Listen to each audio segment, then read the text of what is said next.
त्यामुळे आपण कोणता मांजा उडवायचा? साधा मांजा उडवायचा. कोणता उडवायचा नाही? नायलॉन उडवलं तर काय होतं? बोट कापता. आणखी गळे कापता. परत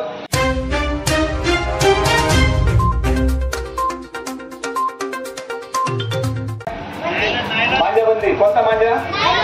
नायलॉन मांजा. बरोबर आहे. आता संक्रांत सण आलेला आहे. संक्रांत सणानिमित्त सर्वजण पतंग उडवतात. बरोबर आहे ना? बरोबर आहे का? त्यामुळे आपण कोणता मांजा उडवायचा? साधा मांजा उडवायचा. कोणता उडवायचा नाही? नायलॉन उडवलं तर काय होतं? बोट कापता. आणखी गळे कापता. परत पक्ष्यांचा जीव जातो.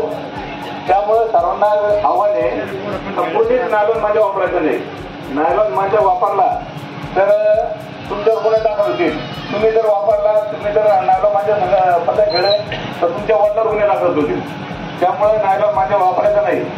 नायलॉन मांजा दिसला किंवा कोणी विक्री करत असला तर 112ला कॉल करायचा, नंतर कंट्रोलला कॉल करायचा, नंतर पोलीस स्टेशनला सांगायचं की असाचा माणूस नायलॉन मांजा विकतो किंवा नायलॉन मांजाचा पतंग ठेवतो.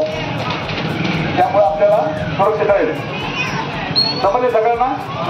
काय समजलं ना? नक्की.